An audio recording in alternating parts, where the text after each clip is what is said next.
Soy Fernando Díaz Villanueva, hoy es 19 de diciembre de 2016 y esto es La Contracrónica.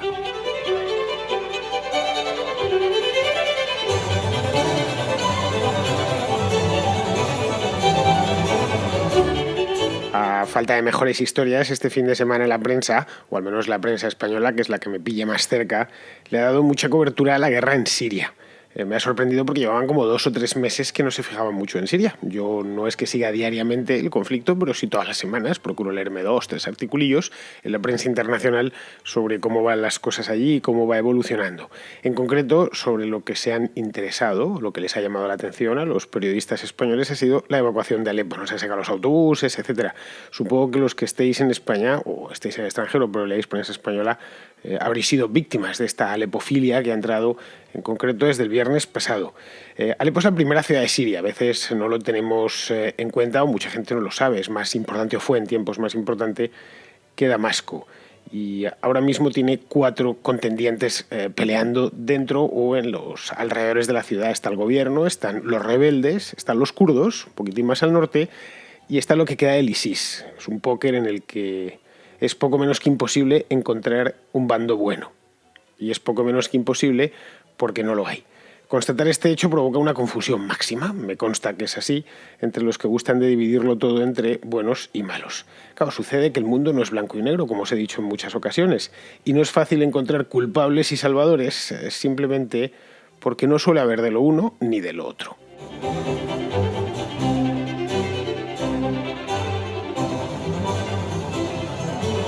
A estas alturas de la guerra no se sabe la cifra exacta de muertos que ha ocasionado la guerra civil siria. La última estimación es del mes de febrero, creo recordar, y estaban como en 470.000, es decir, prácticamente medio millón, y estamos hablando de febrero de este año, luego ahora será muy superior. Debe superar el medio millón con creces, si no se ha ido mucho más lejos. Cruzo los dedos y esperemos que no. Claro, hay que sumarle pues casi 5 millones de refugiados, un montón de desplazados internos, ni se sabe la de heridos, ahí sí que no tengo el dato ni he conseguido encontrarlo, pero claro, heridos pues desde heridos de muerte hasta simplemente es los que se les ha caído una teja encima, pero vamos, os podéis imaginar el nivel de el drama humano, la tragedia en términos humanos que está suponiendo esta guerra. La devastación material, de hecho las pérdidas materiales que está ocasionando, bueno, no ha terminado y todavía le falta. Este conflicto superan ya con mucho a las pérdidas causadas por los casi 10 años que duró la guerra a Irak. Y acordaos, Fallujah, los bombardeos, etc. Es decir, no hay más que ver las imágenes que nos llegan de Siria para hacernos una idea general de cómo está el país, especialmente en una serie de zonas, en otras no tanto, pero en ciudades como Alepo pues están literalmente en ruinas. Son ciudades en las que no se puede vivir, y eso no es una cosa que sea fácil de falsear. Al final llegan imágenes por todos los lados, tomas de dron, de helicóptero, etcétera, etcétera. Se ve que la ciudad está muy destruida. También es cierto que era una ciudad muy grande y es donde se han focalizado los combates. Pero algo similar pasa pues en el Valle del Éufrates, en las zonas ocupadas por el ISIS y demás. Es decir, está siendo una guerra tremenda. Pero tremenda es que a unos extremos que no nos podemos imaginar desde Europa o desde América. Es decir, con un nivel de crueldad y un derroche de violencia y de sangre que no se es tan ajeno a países pacíficos, por lo menos como el mío, en el que vivimos plácidamente, que nos cuesta entender hasta qué extremos está llegando allí. Bueno, la cuestión es que a día de hoy el país, es decir, Siria, la República de Siria, son realmente 4 países de facto. 4 países que mal conviven entre ellos y hacen fricción en ciertos puntos. De ahí que veamos que la llama de atención sobre los asuntos de Siria va cambiando de lugar a lo largo de los distintos meses. Si hacemos un recorrido, miramos la hemeroteca, veremos que hace 7 meses nos preocupaba una zona, hace año y medio otra, ahora mismo es Alepo. Bueno, Alepo, como es la primera ciudad, pues suele estar siempre en las noticias, pero vamos, que ha tenido periodos más o menos pacíficos. Dentro de lo que cabe, dentro de lo que se puede tener paz, siendo una ciudad tan importante y estando donde está. También está en un lugar clave. No es una ciudad perdida en mitad del desierto, como puede ocurrir, por ejemplo, pues con Raqqa, con la capital del Estado Islámico.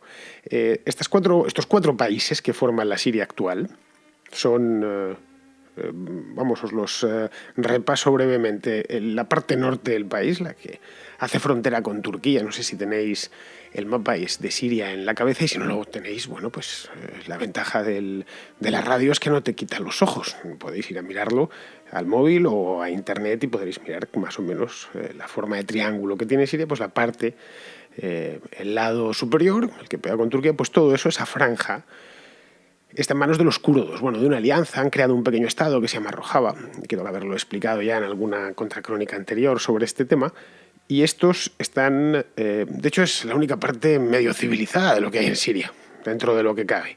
Estos están apoyados por los Estados Unidos y por Irak, por los iraquíes, que ellos también tienen pues su pelea particular con el Estado Islámico en su zona.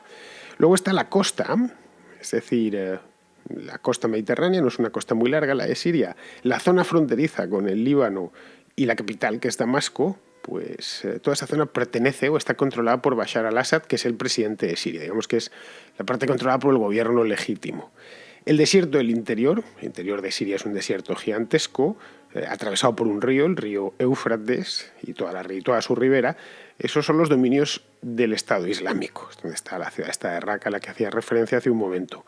Y por último hay una bolsa en la parte noroccidental del país, junto a la frontera turca, más o menos en torno a la ciudad de Alepo, unos 100-150 kilómetros alrededor de Alepo. Pues bien, toda esa zona está en manos de los rebeldes. Así, dicho, los rebeldes son un montón de ellos, una coalición muy amplia, coalición opositora, básicamente contra Bashar al-Assad, pero evidentemente también en contra de todos los demás, como es lógico, que pueden llegar a alianzas puntuales, pero que es muy variada, que está apoyada por Turquía, está apoyada por Arabia Saudí, en esencia Qatar, por los países árabes, por Francia y por los Estados Unidos, por los occidentales que se han querido meter en el avispero. Esos son los 4 países, son las 4 Sirias que tenemos ahora mismo. Como podéis ver, es un auténtico puzzle. Bueno, por no hablar de que es una ratonera. Quien se meta ahí sabe bien a lo que se enfrenta, o peor aún, no lo sabe. Es muchísimo peor de lo que era el Irak de Saddam Hussein, bueno, infinitamente peor. Realmente no se sabe porque, como decía al principio, no hay ni buenos ni malos. Ambos son buenos desde ciertos puntos de vista y malos desde otros puntos de vista. Pueden hacer cosas buenas y malas. Es decir, no es fácil trazar una línea en la arena. O lo que se suele hacer en muchas guerras. No, aquí están los buenos, aquí están los malos, tenemos que apoyar a estos. No es tan sencillo. Esa es una de las razones por las que la izquierda occidental está tan confusa, porque no puede trazar esa línea. Y ellos lo necesitan. Son muy dialécticos y necesitan su bueno, que lo llenan y lo adornan de todas las cualidades buenas, y luego necesitan su malo, que es el malo malísimo, que está adornado de todos los defectos posibles. Eso es normalmente como esta gente, como entiende la historia. Tampoco es que no solo la guerra en Siria, sino prácticamente todo.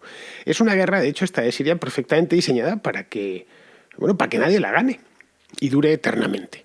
Diréis, bueno, pues esto es único, esto debe ser la primera vez que sucede algo así, que se hace una guerra y que nadie la gana, o no puede ser ganada, pero tampoco puede ser perdida. Pues son 4 y además con los límites muy difusos entre ellos, pues sí ha sucedido antes. Para el que lo pensase, siento defraudarle, pero un escenario como este ya se ha trazado en el pasado y muy cerca de ahí. En concreto en el Líbano. En el Líbano hubo una guerra civil, los que tengáis edad la recordaréis, que duró 15 años. Yo toda mi infancia es la guerra del Líbano. No había noche en el que uno se pusiese a ver el telediario y no apareciese alguna noticia del Líbano. Empezó a mediados de los 70 y terminó en el año 90. Y de hecho la guerra del Líbano no ha terminado del todo, no ha terminado de concluir. Hay de vez en cuando pequeños resurgires de conflictos allí. Tenemos el año 2006, creo que hubo un pequeño renacimiento. Anduvieron los israelíes, están los de Hezbollah que no se han terminado de ir, que por cierto ahora son uno de los aliados de Assad. Es decir, no se ha terminado de cerrar completamente. Esto no estoy diciendo que el Líbano sea un país en guerra, que no lo es, pero que para que veáis cómo una guerra puede, si hay muchos elementos en conflicto, puede pasar muchos años y que no se acabe nunca, sobre todo cuando la guerra se convierte en un modus vivendi para los contendientes.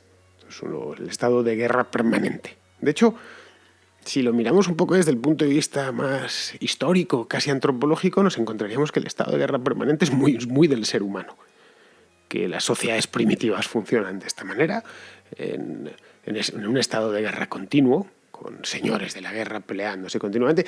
Cuando un país se va por el desagüe tiende a convertirse en esto, en algo, bueno, acordaos lo que pasó con Somalia hace unos años, ¿no? Terminaron los somalíes y continúan en ello, gran parte, menos la parte norte del país, sometidos a un régimen de puros señores de la guerra y en guerra permanente. Bien, en estos momentos, en Siria se pelea por Alepo. O mejor dicho, se da la última batalla por Alepo, o lo que las partes en conflicto creen que va a ser la última batalla. Porque lo cierto es que llevan años luchando ahí, no hay más que ver el lamentable estado de la ciudad, los edificios que se caen, hay ruinas y cascotes por todas partes. Lo que hemos visto este fin de semana no ha sido más que un alto el fuego temporal para evacuar civiles. Han permitido que entrasen unos cuantos autobuses para sacar gente de allí, civiles de allí, que, bueno, por todo lo demás se han seguido luchando y se seguirá luchando a lo largo de los próximos días y semanas, pero de tal manera que ni siquiera les han dejado evacuar del todo. Hemos visto que habían quemado unos autobuses, eso ha sido lo que ha dado de comer a los informativos y a los periódicos europeos, al menos durante este fin de semana. El hecho es que los civiles son muy útiles en este tipo de guerras largas, extraordinariamente útiles. No os imagináis cuánto. En este tipo de guerras largas y sin cuartel, como es el caso de la guerra civil siria. Son guerras que no se acaban nunca, que se emplea todo y que están televisadas y tuiteadas en tiempo real. Todas las partes beligerantes, todas sin excepción, los han empleado a su antojo y en su beneficio. Especialmente para usarlos como escudos humanos.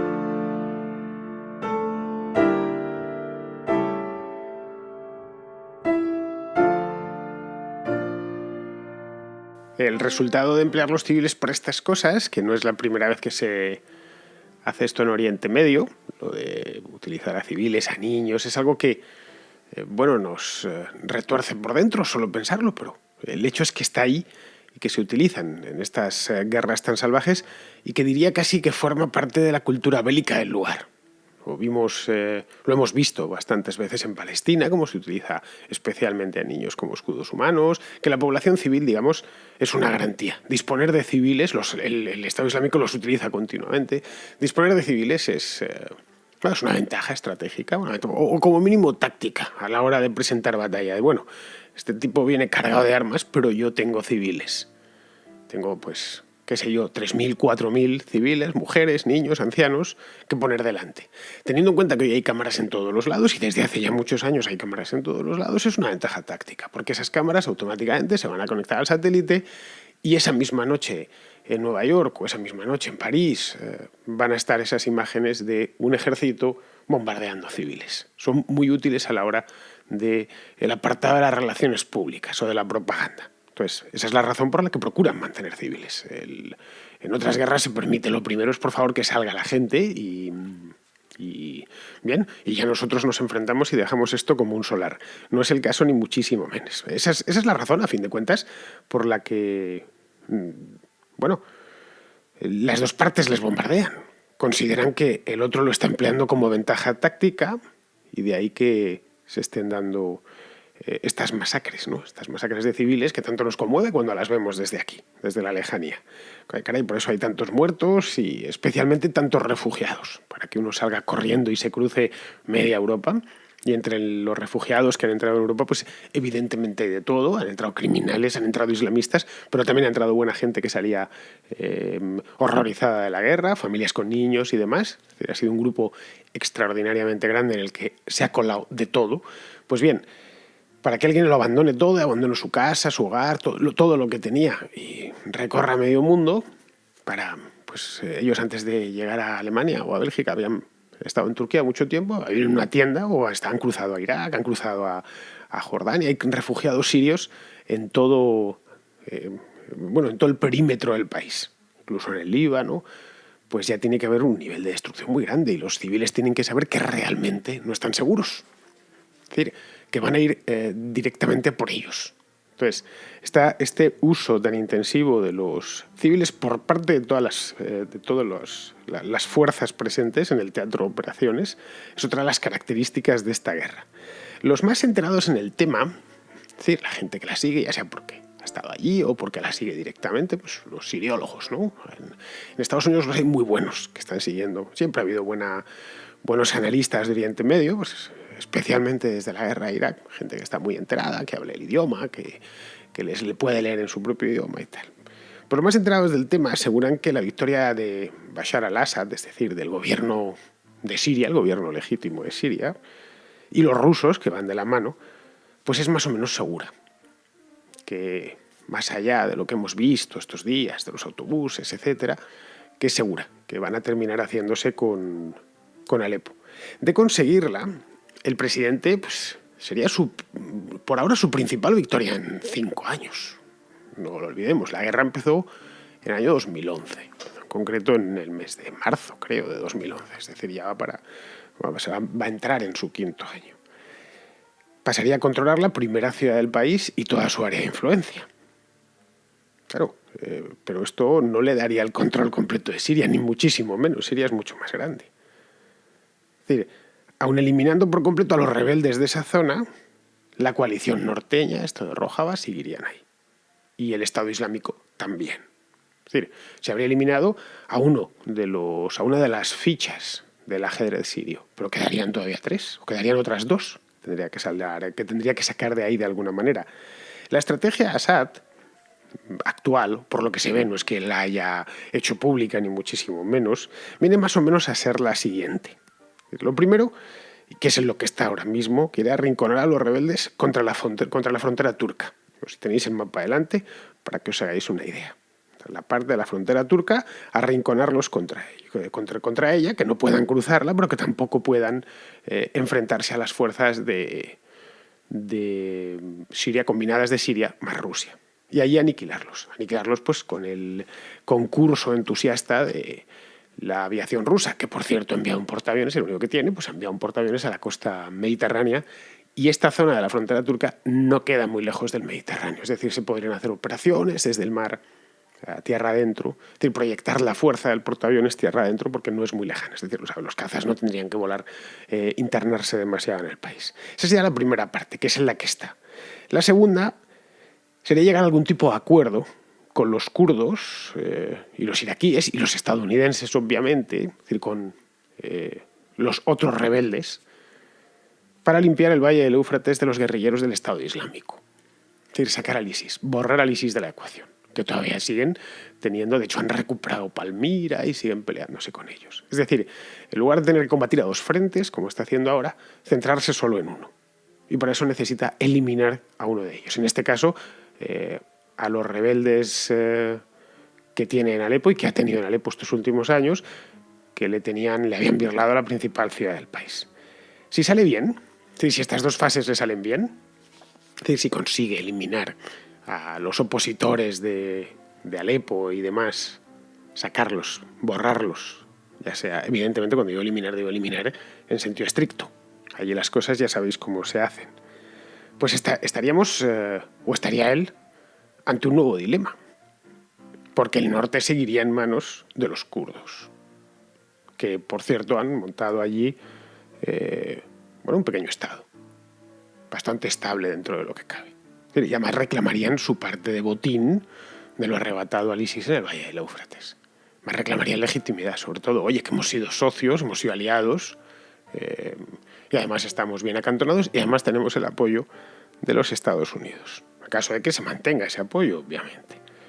Bien, los kurdos además no querrían perder su independencia, digo yo, con lo que les ha costado conseguirla. Sería, de hecho, el único estado más o menos kurdo. Rojava no es exactamente un estado kurdo. Hay asirios, hay caldeos, hay árabes también. Pero, vamos, tiene un componente kurdo importante. Entonces, eso no querrían perderlo.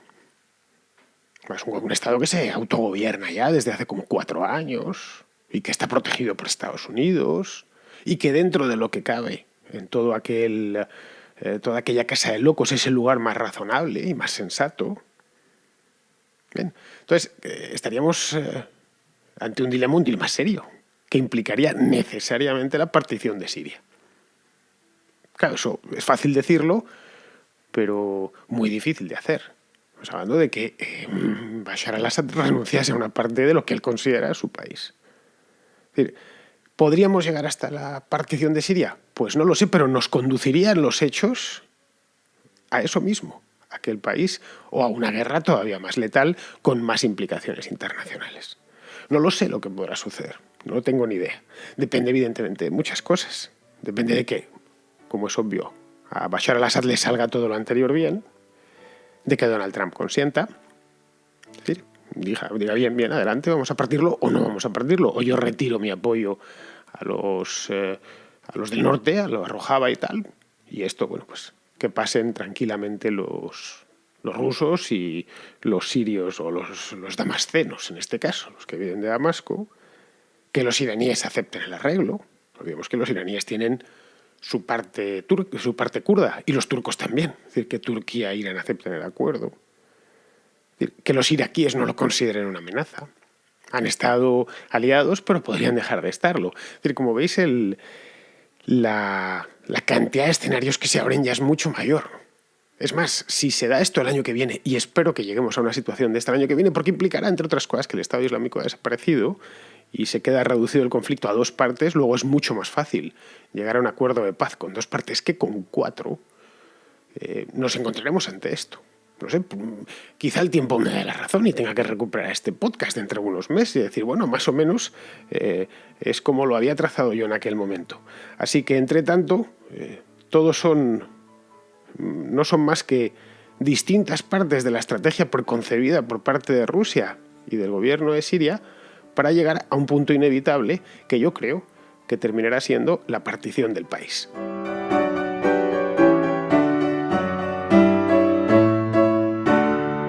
Os comentaba ayer que me quedaban unos cuantos mensajes de los vuestros, de vuestras notas de voz pendientes, que no entraron en el programa de ayer, a pesar de que, como ya sabéis, a los especiales de preguntas y respuestas ya les estoy dando 45 minutos para que procuren, para la idea de meter todos los posibles, porque claro, tampoco quiero irme más allá, y me dejo unos cuantos pues para durante la semana, que los que me vayan entrando y yo los que me han entrado ya y que no he podido meter. Pues tengo uno de Joel, que es de Callosa de Segura. Callosa de Segura está en la provincia de Alicante, para el que no lo sepa, muy cerquita ya de Murcia, que anda preocupado por una historia que está sucediendo allí en aquel pueblo y que tiene que ver en concreto con la memoria histórica. Pero vamos, yo creo que es mejor que nos lo cuente él. Hola Fernando. En mi pueblo, Callosa de Segura, se ha mandado retirar una cruz a los caídos en la guerra civil. De esta cruz ya se han borrado las alusiones franquistas, quedando solo los nombres de los caídos. ¿Te parece bien retirar símbolos franquistas? ¿Crees que esta cruz sigue siendo un símbolo de la dictadura? Sobre este tema creo yo el que ya he hablado en alguna ocasión. Creo recordar que allá por el mes de febrero o marzo hice un podcast sobre esta historia a raíz de lo que se le ocurrió a Carmena de quitar una serie de cosas por Madrid, una placa a unos frailes en un cementerio de Carabanchel y demás. Vamos, y aparte de eso, pues creo que mi opinión sobre la historia esta de la memoria histórica, nunca mejor dicho, pues la he dejado claro a lo largo de los años en distintos artículos que he ido escribiendo y demás, que están todos pues en mi página web y podéis ir a verlos. diazvillanueva.com, entráis ahí, seguro que encontraréis. Hace tiempo que no escribo sobre el tema, pero vamos, en su momento, sobre todo cuando se aprobó la ley de memoria histórica por parte de Zapatero. Yo personalmente creo que no solo nosotros, sino todos los países del mundo tienen que aprender a vivir con su propia historia. Te guste o no te guste, nos guste o no nos guste, pero tenemos que aprender a vivir con lo que tenemos y con lo que fueron o hicieron los que pasaron por aquí antes que nosotros. Tratar de borrarlo o de echar arena por encima no sirve, es un autoengaño, es hacerse trampas en el solitario. Es decir, a mí, por ejemplo, pues no me gusta, y como creo que a mí, pues a casi ningún español le gusta la figura de Fernando VII, pues porque fue un bribón, fue un gaznápiro, fue un traidor, y bien, eso no significa que tengamos, qué sé yo, que quitar la Puerta de Toledo en Madrid. O el Museo del Prado. El Museo del Prado lo empezó Carlos III, pero termina, y además lo inaugura Fernando VII. Como no, es que esto viene del Tigre Can, viene del abominable. Vamos, con esto puedo seguir. Un castillo que lo hizo fulanito tal rey, que fue un desgraciado. Es más, y esto lo he puesto en más de una ocasión en artículos, si solo podemos homenajear a los demócratas, pues ya podemos ir quitando todas las estatuas de todos los que no fueron demócratas, empezando por Octavio Augusto, que tiene unas cuantas estatuas por España. De hecho, en el mismo Gijón, la he visto en muchas ocasiones, hay una al lado de la iglesia de San Pedro. Y creo que hay otra en Tarragona y tal. No sé si habrán puesto una en Mérida, pero es muy probable. Y Octavio Augusto fue un romano que vino a invadir lo que en aquel entonces era Hispania. O va a terminar de invadirla, mejor dicho. Lo mismo con Felipe II, con Felipe III, con prácticamente todos. Si solo podemos homenajear a los demócratas, pues la verdad es que el patrimonio nos quedaríamos, de hecho, sin patrimonio monumental. Habría que quitarlo todo, demolerlo y convertirlo en arena. Es absurdo, como os podéis imaginar. No es que Franco fue un dictador, ya lo sé que fue un dictador. Pero es que Carlos I no lo fue menos. Ya, pero en otra época. Sí, bueno, también es otra época ya el franquismo. A veces se nos olvida. No sé, a mí me parece bien lo que se hizo en los años 70. Al morir Franco, pues que se devolvió las calles a sus nombres originales. En Madrid, por ejemplo, pues a la Castellana, pues una parte de la Castellana la habían llamado Avenida del Generalísimo. Yo no llegué a conocerla así, pero le devolvieron el nombre Castellana a esa parte. Hay otra, la Gran Vía. La Gran Vía creo que le pusieron el nombre José Antonio. Pues la gente mayor todavía te dice, o se refiere a la Gran Vía como José Antonio, gente muy mayor, ¿eh?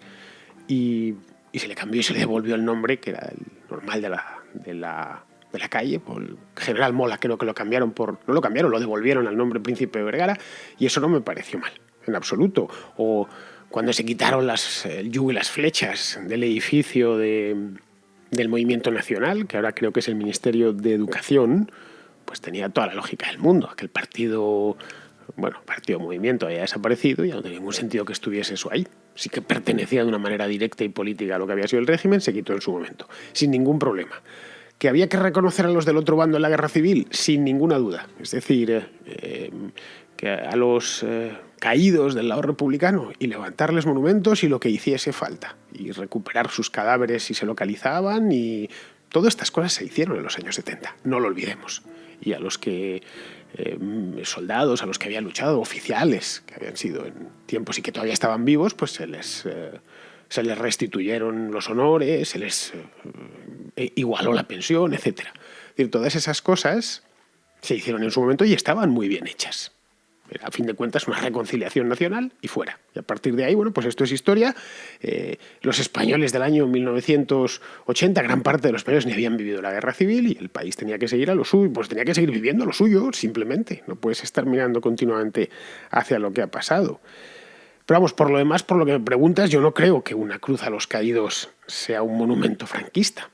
Es lo que es decir, es una cruz a los caídos. Me dices también que han quitado toda referencia al franquismo, pues con más razón todavía. Es una cruz a los caídos de Callosa de Segura, que fueron en la guerra civil y murieron. Que parece mal porque es que solo son los caídos de un lado. Bueno, pues se pueden hacer dos cosas. Una, incluir los caídos del otro en la misma cruz, pero bueno, es que no eran cristianos. Bueno, pues o poner al lado, o en otro sitio del pueblo, un monumento, un monolito o lo que quieran, con los caídos del otro lado. Asunto resuelto. Ya estamos igualados. ¿Veis qué cosa más sencilla? Ya queda homenajeados los de un lado y los del otro. A fin de cuentas, de lo que se trata es de eso. Pero bueno, como supongo que ya sabrás, esto de la memoria histórica, pues ni es memoria ni es histórica. Es hacer política con la tragedia que nuestros abuelos y bisabuelos tuvieron que atravesar hace 80 años. Traerla al presente y utilizarla en clave política del presente. Y no le des más vueltas. Es esto y punto. Si a estas alturas y en 2017 casi que estamos ya, todavía no lo hemos entendido o seguimos comprando la especie de para hacer justicia. Ya se hizo justicia con la España derrotada y se la reconoció. Ojo, ni tú ni yo, ni creo que ninguno de los que estamos aquí, a no ser que tenga algún oyente de 90 años, que ya lo dudo, hizo la guerra. Bueno, y ni el de 90 años. No olvidemos que una persona que naciese en 1936, que evidentemente no hizo la guerra, la vivió circunstancialmente y siendo un bebé, ha cumplido 80 años. Que a veces se nos olvida. Es decir, para alguien que hiciese la guerra tiene que ser pues un centenario ya. ¿Quién hizo la guerra? La gente de 15, 20 años, 17 años. Estamos hablando de gente que nacería pues, en el año 1920. Es decir, centenarios prácticamente. Y no quedan apenas centenarios. Luego estamos realmente haciendo política con algo que sucedió hace mucho tiempo y ni siquiera nos afecta a nosotros personalmente en nuestra vida, porque no hemos vivido la guerra civil y en muchísimos casos ni siquiera el franquismo. A ver, yo nací 2 años antes de que se muriese Franco. Evidentemente no tengo ningún recuerdo del franquismo, no puedo tenerlo. Cuando se murió este hombre, yo era un crío de 2 años y a los 2 años no guardas recuerdos, y muchísimo menos recuerdos políticos. Y como yo, tú tienes pinta de ser más joven todavía, aunque sea solo por la voz. Pero bueno, en fin, espero que con esto haya quedado más que respondida a la pregunta. Por último, y antes de irme, que me voy ya, solo recordaros que tengo contrahistoria nueva. Os prometí que iba a subirla una vez a la semana, si era posible, y ha sido posible. Y la contrahistoria la dejé arriba ayer para su descarga, también en YouTube la tenéis. Es sobre la Revolución Mexicana, que es un episodio espectacularmente guay de escuchar, de leer y de conocer. Entonces la voy a hacer en un par de episodios, un par de partes, porque es que en una no me cabía. Si la escucháis ya lo explico al final del programa. Y la primera pues es los orígenes y demás. Bueno, si os gusta la contrahistoria, a algunos de vosotros os gusta porque me lo habéis dicho en persona, pues ya sabéis, la tenéis ahí disponible, y a ver si a lo largo de esta semana pues me hago la segunda parte. Entre tanto, entre lo que os terminéis de escuchar la primera, pues lo más probable es que ya tengáis la segunda arriba. Pues muy bien, queridos amigos, con esto me despido de vosotros. Hasta mañana.